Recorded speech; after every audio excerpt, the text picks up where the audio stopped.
Welcome back to Assessment 1, which provides an historical and a cultural understanding of the rise of Trump. We're now in Episode C, Part 3. Parts 1 and 2 provided a review of America's historic political culture, which was then followed by a review of the societal response to that early culture. Now, Trump's rise between 2015 and 16 took place within the context of an ongoing reaction to the societal response referenced in Part 2. My sketch here in Part 3 of this context, I have therefore titled The Reaction to the Reaction. Hence, hope you find my reflections below both informative and insightful. Okay, in the United States, the Republican Party, the party of business, was historically the party that supported the abolition of slavery and most supported, albeit to a tepid degree, the reduction of ethnic barriers in society. In contrast, the Democratic Party, the party of labor in the US North, was also the party that advocated for racial segregation in the country's South. However, beginning in the 1930s, Northern forces in the Democratic Party began reorientating the organization into a vehicle of support for desegregation. And by the early 1960s, the party had become the political home of choice for most desegregation activists. Most. The Republican Party leadership of the day, such as Barry Goldwater and Richard Nixon, then developed in response a largely successful Southern strategy of openly appealing to Southern white voters to realign themselves with the Republican Party.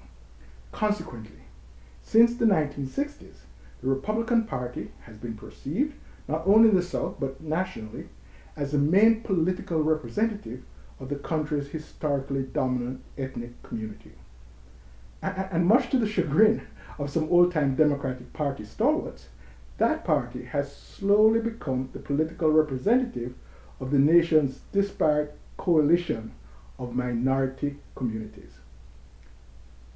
Consequently, the party that Donald Trump ran to represent in the 2016 presidential election has for at least 50 years, subliminally and indeed at times even openly, sought to position itself as a political representative of the country's English community, quote unquote, concurrent with its traditional advocacy of ideological conservative tenets, such as laissez-faire capitalism, small government, and social conventionality.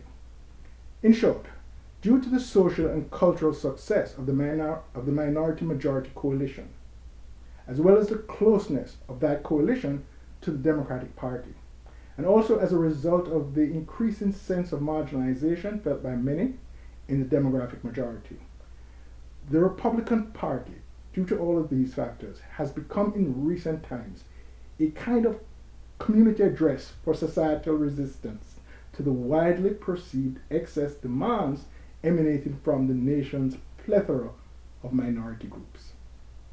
Consequently, by the end of Obama's second term in office, the Republican Party was ripe for the emergence of a new type of standard bearer, namely, one who would give emphasis to anti-minority cultural and community themes that previously would have been voiced only in coded speech, and as an adjunct to conservative economic, constitutional, behavioral, and lifestyle advocacy.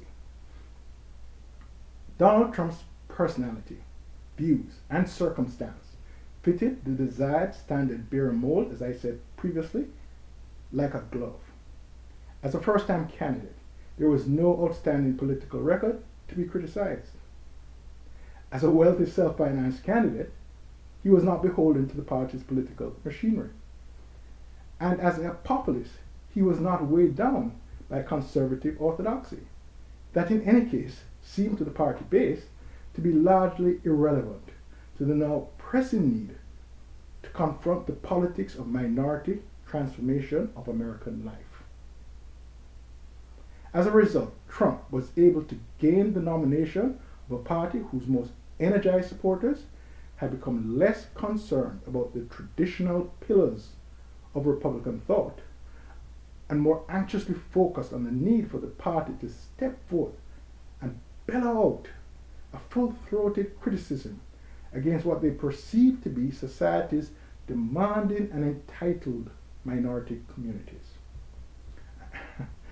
And this angry emotion from the army of energized supporters was made even more intense by the perception that the coalition of minorities also constituted a significant economic threat to the ordinary members of the angry community, due to the strong influential standing of forces representing, quote, less affluent, unquote, minority groups within the coalition. And you can read that to me, Black and Hispanic organizations.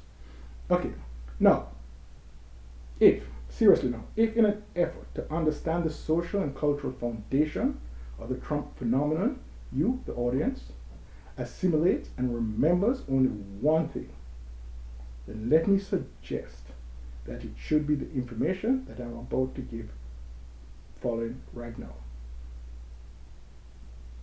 As late as the 1960 presidential election, the largely cohesive European American community constituted 90% of the electorate and more than 85% of the population.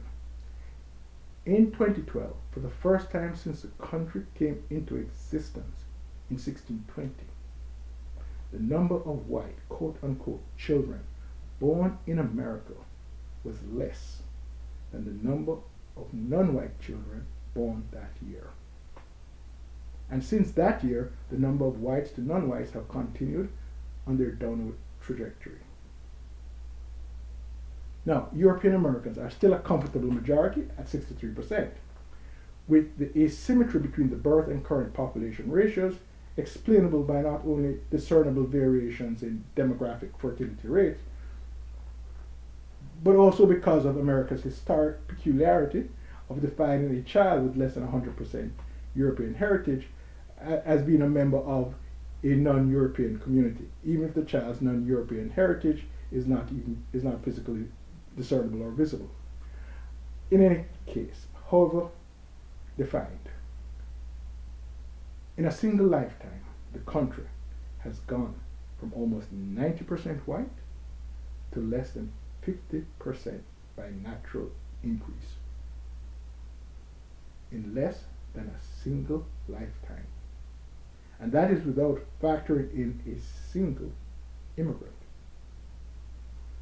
However, what is even more important is that the perception of the ethnocentric European American, and I say again the ethnocentric European American, is that this ethnic transformation is being deliberately pursued by the minority elite, including its European American component, for the purpose of producing an ideological and cultural transformation of American life along the lines favored by these elites.